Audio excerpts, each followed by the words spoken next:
वैराग्य शब्दानं बोलणं सोपं आहे. वैराग्य वैराग्य लोक म्हणतात हे वैराग्यवान आहेत, वैराग्य मूर्ती आहेत. वैराग्य एवढं सोपं नाही.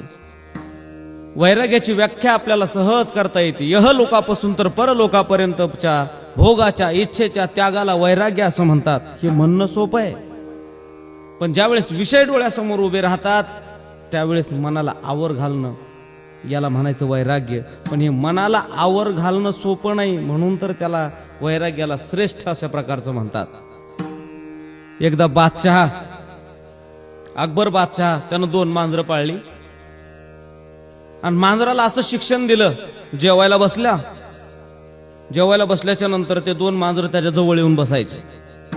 पण त्यानं एक ट्रिक वापरली. त्या दोन्हीही मांजरीच्या डोक्यावर 2 दिवे ठेवायचा आणि त्या दिव्याच्या प्रकाशामध्ये तो अकबर बादशहा जेवण करायचा. त्या मांजरी 1 सेकंद सुद्धा थोड्या सुद्धा हालत नसायच्या, एकदम तटस्थ लक्षणामध्ये त्या राजाकडे पाहायच्या. दिवा अजिबात हालायचा नाही आणि विजायचा नाही.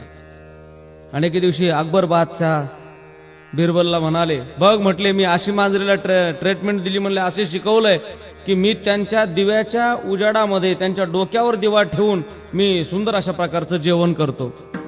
बिरबल म्हणला, राजेसाहेब आज संध्याकाळच्या जेवणाला मी तुम्हाला भेटायला येतो. अकबर बादशहा म्हणले, काय अडचण नाही, ये ना. आणि संध्याकाळच्याला बिरबल राजेसाहेबांना भेटण्याकरता गेला. राजेसाहेबाचं थाटामाटात जेवण चालू आहे. अगरबत्ती लावलेली आहे आणि समोर त्या 2 मांजरी आणि त्याच्यावर दिवे ठेवलेले आहेत. 2 दिवे तेवतायत. राजेसाहेबाचं जेवण चालू आहे. तटस्थ लक्षणामध्ये त्या दोन्ही मांजरी बसलेल्या आहेत. आणि जेवण चालू असताना तेवढ्यात बिरबल आला. आता बिरबल म्हणजे हुशार माणूस. त्यानं येताना खिशामध्ये एक उंदीर आणला आणि अकबर बादशहाच्या समोर आल्याच्या नंतर त्याने खिशातला उंदीर काढला आणि हळूच खाली ताटासमोर सोडून दिला. आणि जसा उंदीर पाहिला या मांजरीनं तसं दोन्हीही मांजरीनं त्या उंदरावर झडप घातली आणि त्या दोन्ही समयातलं तेल बादशहाच्या ताटात पडलं. त्याचा वेगळाच तिसरा पदार्थ तयार झाला. आणि मग बिरबल हसू लागला.